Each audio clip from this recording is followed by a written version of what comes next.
खुलुमबाय बेयो बड'लेण्ड इंखं टेलिभिजन दिनै 9 मे 2021 रबिबार खालि सानसेनि बरादखौ नोंथांमोननि खाथियाव लाबोदों आं सदानन्द दैमारिया।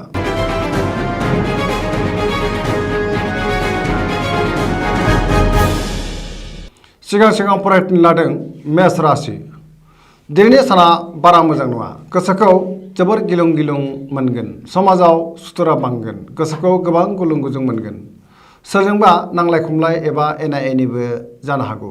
गोसोनि साननायफोरा देबोर नांगोन। देहाया दिनै मोजाङै थागोन। अब्लाबो नाथाय जानाय लोंनायाव सांग्रां जानाया गाहाम।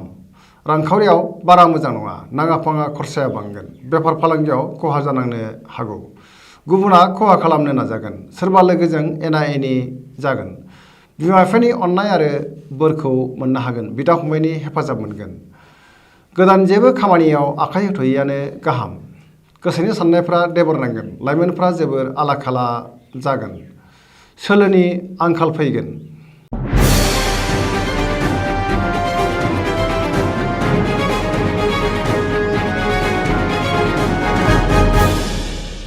वृष राशि।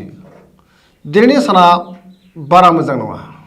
गुबुनखौ फोथायनो गोब्राब मोनगोन आरो गुबुनजोंबो फोथायजानाय नङा। गोबां बिथिङाव हेंथा नुजाथिगोन। गोसोखौ दिनै जोबोर उसुखुथु मोनगोन। गोसोनि जिंगाया बांगोन। मावनो लानाय खामानिखौ थि समावनो मावफुंनो गोब्राब जागोन। समाजाव मान मोनगोन। रांखावरियाव अदेबानि बारा मोजां नङा। नाङा फाङा खरसाया बांगोन। सोरबा लोगोआ थगायनोबो नाजागोन। बेफार फालांगियाव मोजां नङा होनजायो। गोबां खहा जानांनो हागौ। न'खराव बिसि फिसायनि गेजेराव अनलायनाय फैगोन। बिदा फंबायनि हेफाजाबखौ मोनगोन। देहाया दिनै बारा मोजां थानाय नङा। जानाय लोंनायाव सांग्रां जानाया गाहाम। समाजाव मान मोनगोन। गोसोनि साननायफोरा देबर नांगोन। नेगेटिभ एनार्जिनि गोहोम गोग्लैगोन।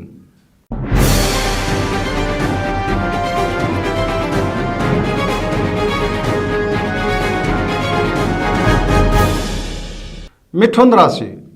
दिनैनि साना जोबोर मोजां। मावनो लानाय खामानिखौ थि समावनो आरो गोरलैयैनो मावफुंनो हानानै गोसोखौ दिनै जोबोर गोजोननाय मोनगोन। देहाया दिनै मोजाङै थागोन। अब्लाबो नाथाय जानाय लोंनायाव सांग्रां जानाया गाहाम। रांखावरियाव मोजां होनजायो। आरजिनाय धोनखौ दोनथुमनो हागोन। मोननो गोनां धोनखौ दिनै मोननो हागोन। बेफार फालांगियाव मुलाम्फा मोनगोन। न'खराव बिसि फिसायनि गेजेराव अनलायनाय फैगोन। समाजाव मान मोनगोन। गोसोनि बोलोआ बांगोन। गुबुननि गोसोखौ दिनै गोरलैयैनो बोनो हागोन। मोजां आरो गाज्रि मोननैखौबो मोनदांनो रोंगोन। गुबुनजों अनजागोन। गोसोखौ दिनै जोबोर रमान्टिक मोनगोन। फरायसाफ्रा फरायनायाव गोसो दुंखांगोन आरो मोजां फिथाइ मोननोबो हागोन।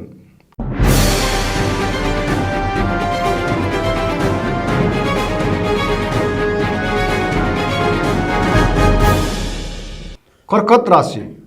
दिनैनि साना जोबोर मोजां। गोसोआव गोग्गो साननाय फैगोन। मावनो लानाय खामानिखौ थि समावनो आरो गोरलैयैनो मावफुंनो हानानै दिनै गोसोखौ जोबोर गोजोननाय मोनगोन।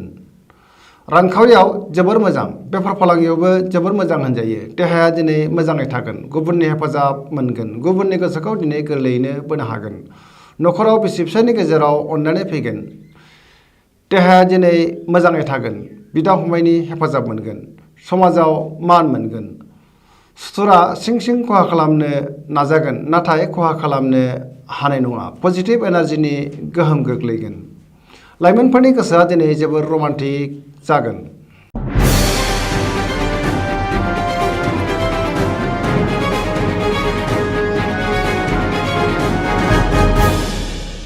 सिंह राशि। दिनैनि साना जोबोर मोजां। गोसोखौ जोबोर गोजोननाय मोनगोन। मावनो लानाय खामानिखौ थि समावनो मावफुंनो हागोन। रांखावरियाव जोबोर मोजां। आरजिनाय धोनखौ दोनथुमनो हागोन। बेफार फालांगियाव मोजां मुलाम्फा मोनगोन। न'खराव अनलायनाय फैगोन। गोसोनि बोलोआ बांगोन। सोरबा खाथिनि लोगोआ थगायनो नाजागोन। अब्लाबो नाथाय थगायनो हानाय नङा। पजिटिभ एनार्जिनि गोहोम गोग्लैगोन। लाइमोनफोरनि गोसोआ दिनै जोबोर रमान्टिक जागोन आरो गावबा गावनि गोसोनि साननायखौ फोरमायलायनोबो हागोन। फरायसाफ्रा फरायनायाव मोजां फिथाइ मोनगोन आरो फरायनायाव गोसोबो दुंगोन।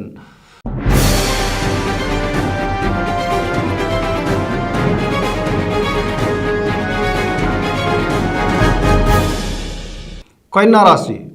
दिनैनि साना जोबोर मोजां। गुबुननि गोसोखौ बोनो हागोन।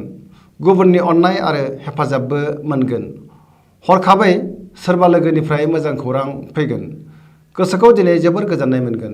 गुबुननि मोजां खामानि मावनो हागोन। रांखावरियाव जोबोर मोजां। बेफार फालांगियाव मोजां मुलाम्फा मोनगोन। देहाया दिनै मोजाङै थागोन। अब्लाबो नाथाय जानाय लोंनायाव सांग्रां जानाया गाहाम। गोबां सुबुंखौ लोगो मोनगोन। न'खराव बिसि फिसायनि गेजेराव अनलायनाय फैगोन। समाजाव दिनै मान मोनगोन। गोसोनि साननायफोरा जाफुंगोन। गावनि रोंगौथिनि थाखाय गुबुनजों बाख्नाय जागोन।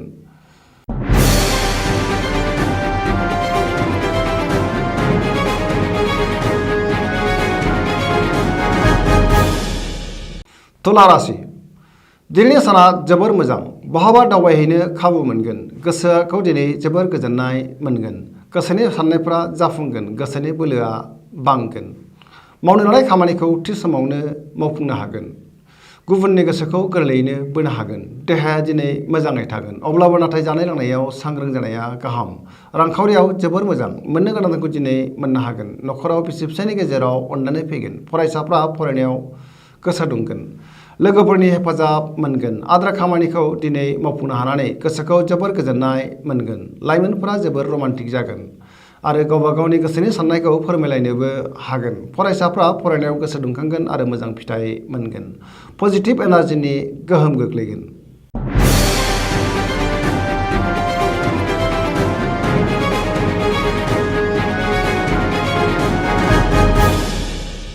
वृश्चिक राशि दिनैनि साना बारा मोजां नङा।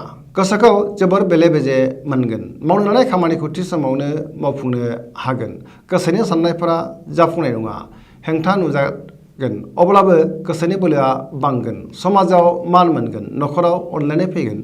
रांखावरियाव बारा मोजां नङा। नाङा फाङा खरसाया बांगोन। मोननो गोनां धोनखौ दिनै मोननो गोब्राब जागोन। खरसायाबो बांगोन। बेफार फालांगियाव खहा जानांनो हागौ। देहाया दिनै मोजाङै थागोन। अब्लाबो नाथाय जानाय लोंनायाव सांग्रां जानाया गाहाम। सेंग्रा सिख्लाफ्रा गोसोखौ दिनै जोबोर रमान्टिक मोनगोन आरो गावबा गावनि गोसोनि साननायखौ फोरमायलायनोबो हागोन।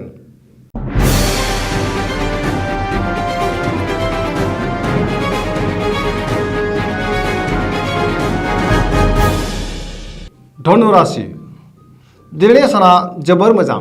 गोबां धोन खामायनो हानानै गोसोखौ दिनै जोबोर गोजोननाय मोनगोन। गोसोआव मोजां आरो गोग्गो साननाय फैगोन। मावनो लानाय खामानिखौ थि समावनो मावफुंनो हागोन।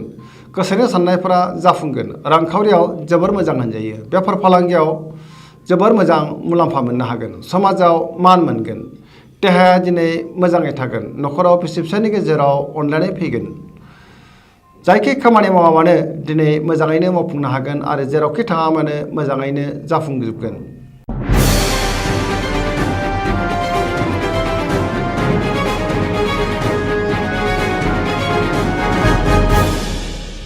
मकर राशि दिनैनि साना जोबोर मोजां। गोसोखौ दिनै जोबोर गोजोननाय मोनगोन। गुबुननि गोसोखौ बोनो हागोन। मोनफ्रोमबो खामानिखौ गोरलैयैनो मावफुंनो हागोन। गोसोनि लुबैनाया बांगोन। रांखावरियाव मोजां होनजायो। बेफार फालांगियावबो जोबोर मोजां। न'खराव अनलायनाय फैगोन। अब्लाबो नाथाय गोसोआव माबा मोनसे टेनसन फैगोन। सांग्रां जानाया गाहाम।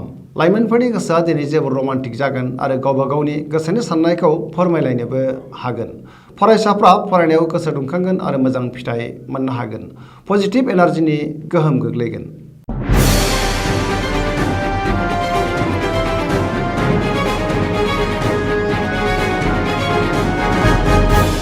कुम्भ राशि दिनैनि साना बारा मोजां नङा।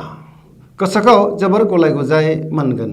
मावनो लानाय खामानिखौ थि समावनो मावफुंनो गोब्राब जागोन। मोनफ्रोमबो बिथिङाव गोबां हेंथा नुजाथिगोन। समाजाव मान मोनगोन। गोबां मुंदांखा सुबुंजों लोगो मोनज्लायगोन। रांखावरियाव मोजां। मोननो गोनां धोनखौ दिनै मोननो हागोन। बेफार फालांगियावबो मोजां होनजायो। देहाया दिनै मोजाङै थागोन। न'खराव बिसि फिसायनि गेजेराव अनलायनाय फैगोन। बिदा फंबायनि हेफाजाब मोनगोन। लाइमोनफोरनि गोसोआ जेरै जोबोर देबोर नांगोन। नेगेटिभ एनार्जिनि गोहोम गोग्लैगोन। सांग्रां जानाया गाहाम।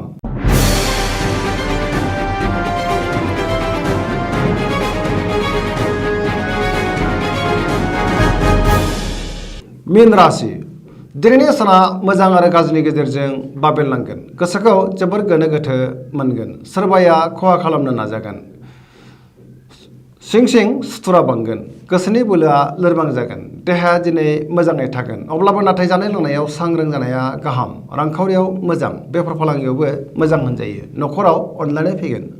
बहानिफ्रायबा हरखाबै गाज्रि खौरां फैनो हागौ, सांग्रां जानाया गाहाम। गोसोखौ जोबोर उसुखुथु मोनगोन, सोरबा लोगोजों एना एनि जानोबो हागौ, नेगेटिभ एनार्जिनि गोहोम गोग्लैगोन।